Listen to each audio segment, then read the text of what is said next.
Marcel D'East-Angus. Moi, quand je dis ça, D'East-Angus, ça me fait penser à un steak.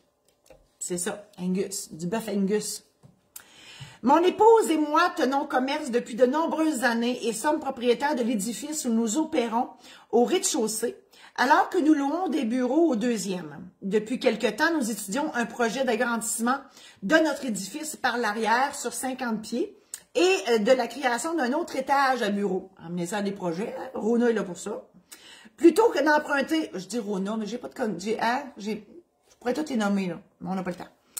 Donc, plutôt que d'emprunter pour pouvoir procéder, nous songeons à agrandir notre équipe et accepter l'offre du frère de mon épouse, donc le beau-frère, communément appelé le beauf, qui voudrait devenir copropriétaire. Est-ce possible et quelle serait la marche à suivre?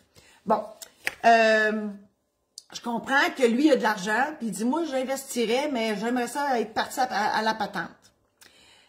C'est vous qui décidez, là. Le beau-frère peut être un bien bon gars, puis si vous entendez bien, puis que les règles sont claires, il n'y en a pas de problème, OK? Là, je comprends que vous n'êtes pas incorporé, donc vous et votre conjointe, vous êtes propriétaire du building, puis là, ben ça prend de la liquidité pour faire un agrandissement. Le beau-frère a la liquidité, donc vous seriez propriétaire à pourcentage. Donc là, il faut voir c'est quoi le montant qu'il apporte versus son pourcentage de droit de propriété. Donc, on va mettre des chiffres. Donc, si l'immeuble vaut 200 000, puis il y a un 100 000 supplémentaires qu'on a besoin pour agrandir, puis que le beau-frère amène 100 000, puis que tout ça va éventuellement valoir 300 000, bien, on compare que c'est un tiers, un tiers, un tiers. OK? Donc, vous voyez l'idée, il faut voir la valeur que ça va apporter. C'est rare, là, ça c'est un exemple utopique, parce que c'est rare qu'on met 100 000 puis que ça vaut 100 000. Là. Mais bref, vous voyez le truc. Donc, l'important, c'est que de bien vous entendre au départ, mais vous comprendrez que vous êtes des copropriétaires à pourcentage dans cet immeuble-là. Donc, oui, c'est possible. Donc, premièrement, il faut que... et là, ben, je vous suggérerais peut-être de vous mettre en société, là, de bâtir une société, parce que c'est ce qui va arriver. Là. Vous allez être... Tu sais, entre mari et femme, ça va, là, mais...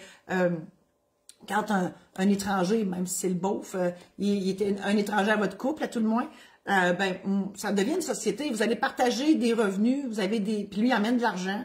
Donc là, ben, c'est un apport. Il amène de l'argent en apport. Vous amenez le building en apport. Puis là, ben, vous partez en business. La gang ensemble. Donc, ça sera un peu ça. Vous pouvez vous incorporer aussi, ou vous pouvez ne pas vous associer pantoute, puis faire ça comme 3 propriétaires d'un building qui vont administrer ça ensemble. Voilà. Donc, c'est la réponse que j'ai pour vous, Marcel. Marcel, vous avez le même nom que mon chien. Je suis pas responsable, c'est pas moi qui l'ai nommé comme ça. Je salue mon chum que j'adore.